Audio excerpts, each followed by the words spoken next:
अस्सलाम वालेकुम बेटा। नाइन्थ क्लास बेटा, एक्सरसाइज 7.3 क्वेश्चन नंबर 6 से हम स्टार्ट कर रहे हैं। अब हम पहले 5 कर चुके हैं।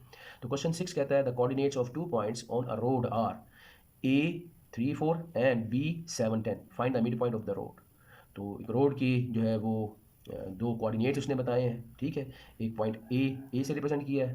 ठीक है, उसके कोऑर्डिनेट्स 3 और 4 है, और दूसरा पॉइंट बी से रिप्रेजेंट किया, उसके कोऑर्डिनेट्स 7 और 10 है। तो इसका मिड पॉइंट निकालना है बेटा। तो let M X Y be the mid point, हम इसको लेट कर लेते हैं मिड पॉइंट है ऑफ ए एंड बी, जो कि हमारे पॉइंट्स हैं। इनका मिड पॉइंट एम से हमने रिप्रेजेंट किया। तो यूजिंग मिड पॉइंट फार्मूला, तो मिड पॉइंट फार्मूला ये हमारा बन जाएगा। ठीक है जी, ये M into X, M of X Y, M X plus one X one plus X two over two, y1 plus y2 over two. तो वैल्यूज इसमें हम ये पुट कर देंगे। ठीक है जी, ये हमारी वैल्यूज आ गई। इसको x1 और y1 कर लें, इसको x2 और y2 कर लें। तो ये हमने यहाँ पे पुट कर दी वैल्यूज़। ठीक है, ये वैल्यूज़ पुट कर दी। वैल्यूज़ पुट करके जब सॉल्व किया तो ये हमारे पास देखें ये आ गया 2, ये हमारे पास कटिंग हो रही है इसकी, 2 5 जार 10, और इधर आ रहा है हमारे पास 2 7 जार 14। लिहाजा इसका हमारा मिड पॉइंट जो आएगा उसके ये कोऑर्डिनेट्स आ जाएंगे। m जो है वो 5 7 है। So the mid point of the road is 5 7। ठीक है जी, ये हमारा आंसर आ गया। Question number 7, a ship is navigating from port A located at 12 degree north 65 degree west to port B at 20 degree north and 45 degree west.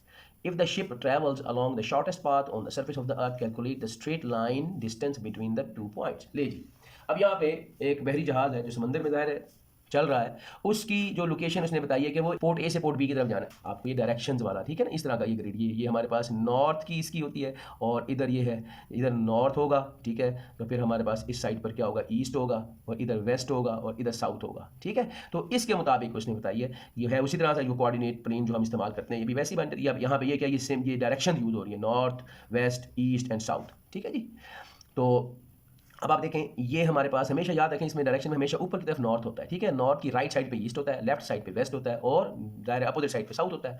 ठीक है, तो ये अब वो कह रहा है नॉर्थ वेस्ट, ये वाली साइड, इस साइड पर कहीं वो मूव कर रहा है। जैसे कि हम देखें कि अगर वो कहता है अभी ये नॉर्थ और वेस्ट की तरफ, ठीक है, कि पहले वो पोर्ट ए है, उसका पोर्ट ए से पोर्ट बी की तरफ उसने जाना है। ठीक है, सपोज अगर पोर्ट ए उसका यहाँ पर है, ठीक है, तो पोर्ट बी जो है वो उसका किधर होगा, पोर्ट बी जो है ये पोर्ट ए है सपोज उसका। ठीक है, पोर्ट ए से उसने मूव करते हुए जाना है। तो ये यहाँ पे सपोज यहाँ पे आता है, ये पोर्ट बी बन गया। तो ये जो ये डिस्टेंस है ये हमने फाइंड आउट करना है। ठीक है, इस ग्रिड के ऊपर ये वाला डिस्टेंस बन जाएगा इसका ए बी, ये हमें फाइंड आउट करना है।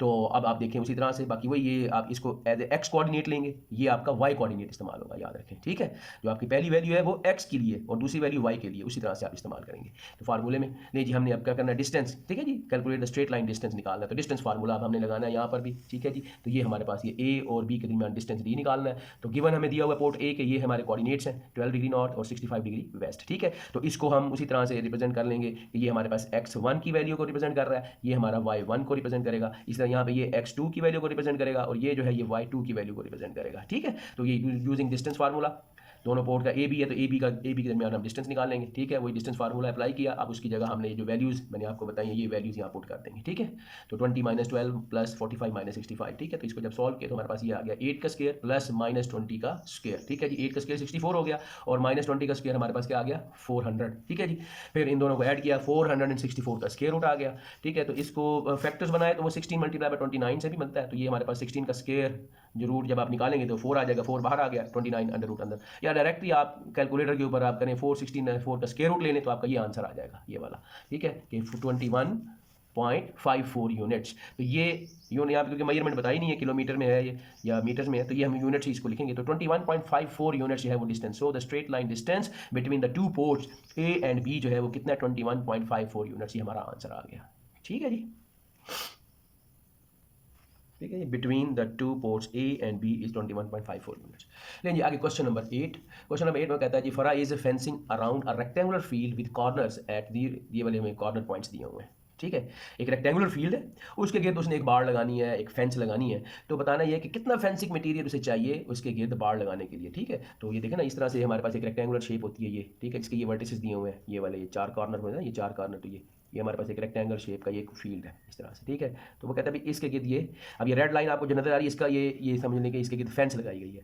ठीक है, अब बताना ये कि इस फेंस पे कितना मटेरियल, यानी कि इस फेंस की लेंथ मीन्स क्या मतलब हुआ, ये पेरीमीटर होता है ना, रेक्टेंगल का ये पेरीमीटर कहलाता है, ठीक है। तो हमें पेरीमीटर फाइंड आउट करना है और वो बताना है कि वो कितना होगा, तो वही उतना मटेरियल हमें चाहिए होगा, ठीक है। तो पेरीमीटर फाइंड आउट करना है। आप देखो पेरीमीटर कैसे होगा कि हम क्या करेंगे, जो हमें इसमें पॉइंट्स दिए हुए ना, इनके सपोज नाम कर लेंगे ए बी सी डी, ठीक है। तो हमें फिर क्या निकालना है, ए बी का डिस्टेंस निकालेंगे फिर, क्योंकि ये देखें ना ऐसे ही है ना, ये अगर ए है, ये बी है, ये सी है, तो डी कैसे होगा इसका, तो A B plus B C plus C D plus D A, ये करेंगे हमें पेरीमीटर मिल जाएगा। तो यहाँ हम उसी तरह डिस्टेंस फार्मूले से यहाँ 4 डिस्टेंस निकालेंगे। एक हम निकालेंगे पहले 2 पॉइंट्स के दरमियान डिस्टेंस, फिर दूसरे और तीसरे पॉइंट के दरमियान डिस्टेंस, फिर तीसरे और चौथे पॉइंट के दरमियान डिस्टेंस, और फिर पहले और चौथे पॉइंट के दरमियान डिस्टेंस निकालेंगे। इन चारों डिस्टेंसेस को ऐड कर दें तो आपका आंसर निकल आएगा, ठीक है जी। तो अब ये देखें जी, हाउ मच फेंसिंग मटेरियल हम कैसे निकालेंगे। तो सबसे पहला काम उसी तरह से हमने लेट कर लिया, हर एक के जो हमें कॉर्नर पॉइंट्स दिए थे हमने इनके नाम दे दिए। लेट ए जो है वो हमारे पास 0 0, ये ए से रिप्रेजेंट कर दिया। दूसरा कॉर्नर पॉइंट जो था 0 5 उसे बी से, तीसरे को हमने सी से रिप्रेजेंट कर लिया 8 5 को, और चौथा डी वाला जो 8 0 है उसे डी से रिप्रेजेंट कर लिया, बी द 4 कॉर्नर पॉइंट्स, ठीक है जी। अब ये हमारे पास 4 कॉर्नर्स हैं, तो यूजिंग डिस्टेंस फार्मूला यूज करते हैं। सबसे पहले हम ए और बी का डिस्टेंस निकालते हैं, तो ये ए बी का डिस्टेंस वही फार्मूला हमने यहाँ पे पुट किया। अब उसमें वैल्यूज हमने वो पुट करनी उन कोऑर्डिनेट्स की जो हमें ए और बी के मौजूद थे, वो हमने ये पुट किया, तो हमारे पास ये आंसर आया 5 यूनिट्स, ठीक है जी। 5 यूनिट्स हमारे पास आंसर आ गया। फिर इसी तरह से फिर बी सी हम निकालेंगे, बी और सी जो दूसरे 2 पॉइंट्स है बी और सी के दरमियान डिस्टेंस निकालने के लिए बी सी निकालेंगे। बी सी की भी उसी तरह से वही डिस्टेंस फार्मूले में वो वैल्यूज पुट की, ये देख लें वही पुट जो वैल्यूज दी हुई है बी और ये सी की, ठीक है। ये बी और सी की ये वैल्यूज आ गई 8 - 0 और 5 - 5, ठीक है। तो इससे हमें 8, तो इसका आंसर देख लें, ये 8 का स्क्वायर प्लस 0 का स्क्वायर, तो 8 का स्क्वायर जो स्क्वायर से स्क्वायर रूट कट गया 8 आ गया, ठीक है। तो 8 यूनिट्स हमारे पास ये आ गया। फिर इसी तरह से तीसरे नंबर पे हम क्या करेंगे, सी डी का डिस्टेंस निकालेंगे, ठीक है। सी डी, तो ये जी सी डी निकाला, उसी तरह से सी डी भी डिस्टेंस फार्मूले से हमने निकाला, तो ये हमारे पास इसका आंसर भी 5 यूनिट्स आ गया, ठीक है। और फिर इसी तरह से चौथे नंबर पे जब हमने ए डी फाइंड आउट किया, तो ये देख लें ए डी जो है वो भी हमारे पास ये ए और डी पॉइंट के कोऑर्डिनेट्स जब हमने पुट किए तो आंसर 8 यूनिट्स आ गया। लें जी, अब हमारे पास चारों जो है वो साइड्स की मेजरमेंट्स आ गई हैं, तो हम इसको इसी तरह से पेरीमीटर और रेक्टेंगुलर फील्ड क्या बनेगा, measurement A B plus measurement B C plus measurement C D plus measurement A D, इन चारों की मेजरमेंट को ऐड कर देंगे। तो ये चारों को जब ऐड किया ना 5 + 8 + 5 + 8, तो हमारे पास 26 यूनिट्स ही हमारा आंसर आ गया, ठीक है। तो पेरीमीटर ऑफ द फील्ड हमने फाइंड आउट करना था, ये आ गया। अब उसने पूछा था कि how much fencing material will she need to cover the entire perimeter of the field, तो ये she will need 26 units of fencing material, ठीक है। She needs 26 units of fencing material.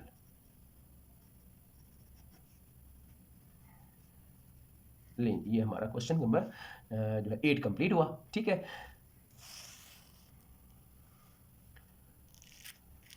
Question number 9. An airplane is flying from city X at 40° north and 100° west to the city Y at 50° north, 80° west. Use coordinate geometry.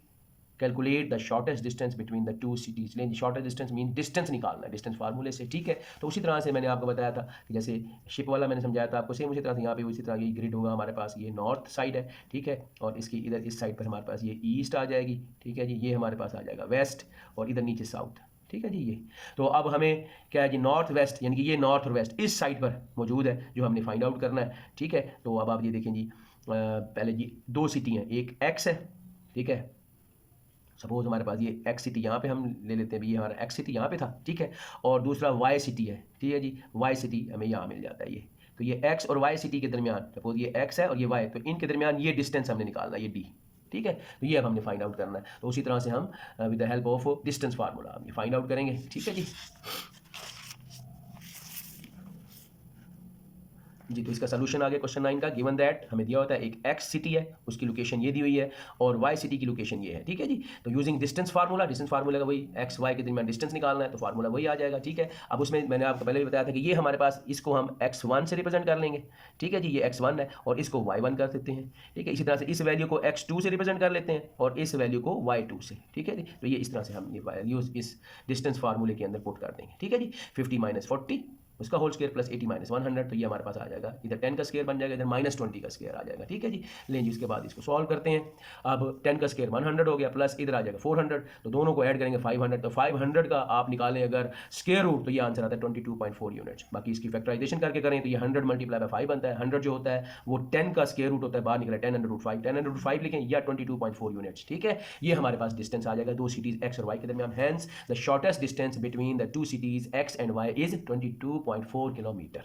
लें, ये हमारा question number 9 complete हुआ। Question 10. A land surveyor is making out a rectangular plot of land with corners. अब वो उसी तरह से जो अभी एक फराह वाला क्वेश्चन नंबर हमने किया था 8, सेम उसी तरह का क्वेश्चन है कि एक जो है हमारे पास एक रेक्टेंगुलर फील्ड है या रेक्टेंगल शेप का एक प्लॉट है, उसके ये कॉर्नर पॉइंट्स हैं, इनके वर्टिसेस दिए हुए हैं, ठीक है।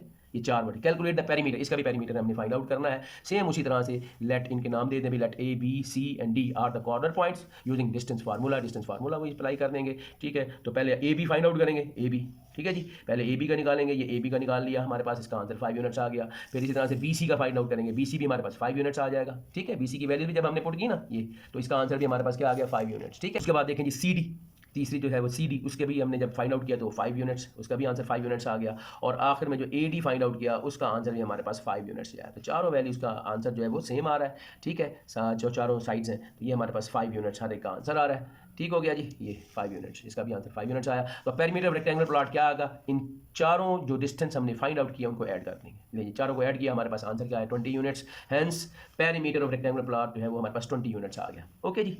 लेकिन आखिरी क्वेश्चन इस एक्सरसाइज का, ठीक है। Question number 11. A landscaper needs to install a fence around a rectangular garden. The garden has its corner at coordinates A, B, C and D. How much fencing is required? ये भी उसी तरह से हमने इसकी भी क्या करना है, रेक्टेंगुलर शेप का है, इसकी चारों साइड्स जो है फाइंड आउट कर लेंगे डिस्टेंस उनका, उनको टोटल ऐड करेंगे, पेरीमीटर आ जाएगा। और उतनी ही उसे फेंसिंग चाहिए मटेरियल उसके गिर्द बाड़ लगाने के लिए, ठीक है जी। तो सेम उसी तरह का क्वेश्चन है जो क्वेश्चन नंबर हमने 8 या 9 किया था ना, सेम। तो ये बड़ी आसान एक्सरसाइज है, मैंने आपको पहले शुरू में बताया, बहुत ईजी एक्सरसाइज है। जिसको 7.1 आती है, डिस्टेंस फार्मूला समझ आता है, मिड पॉइंट फार्मूला समझ आता है, उसके लिए एक्सरसाइज कोई मसला नहीं है, ठीक है जी। तो उसी तरह डिस्टेंस फार्मूले की मदद से हमने पहले ए बी का जो है डिस्टेंस निकाला, ए और बी 2 पॉइंट्स हैं, वो 5 यूनिट्स निकलाया। फिर बी सी का डिस्टेंस निकाला इसी तरह से, तो हमारे पास 3 यूनिट्स निकलाया। फिर तीसरे सी डी जो थी, सी और डी ये 2 पॉइंट्स थे, उनके दरमियान डिस्टेंस निकाला, वो 5 यूनिट्स आ गया। और फिर ए डी जो है उसके दरमियान उसी तरह से हमने डिस्टेंस निकाला डिस्टेंस फार्मूले के मुताबिक, ठीक है। तो वो भी 3 यूनिट्स आ गया, ठीक है जी। तो लें जी, ये हमारे पास रेक्टेंगुलर फील्ड की 2 अपोजिट साइड बराबर आ गई, 2 5 की हैं, 2 3 3 की हैं, ठीक है। तो पेरीमीटर निकाल लेंगे, ये पेरीमीटर इन चारों साइड्स को मेजरमेंट को ऐड कर दें तो 16 यूनिट्स आ गया। सो रिक्वायर्ड फेंसिंग इज, जो उसको रिक्वायर्ड चाहिए उसकी बाड़ लगाने के लिए, तो वो 16 यूनिट्स रिक्वायर्ड फेंसिंग है, ठीक है। तो ये हमारा क्वेश्चन जो इस तरह कंप्लीट हुआ। उम्मीद है आपको ये एक्सरसाइज समझ आ गई होगी।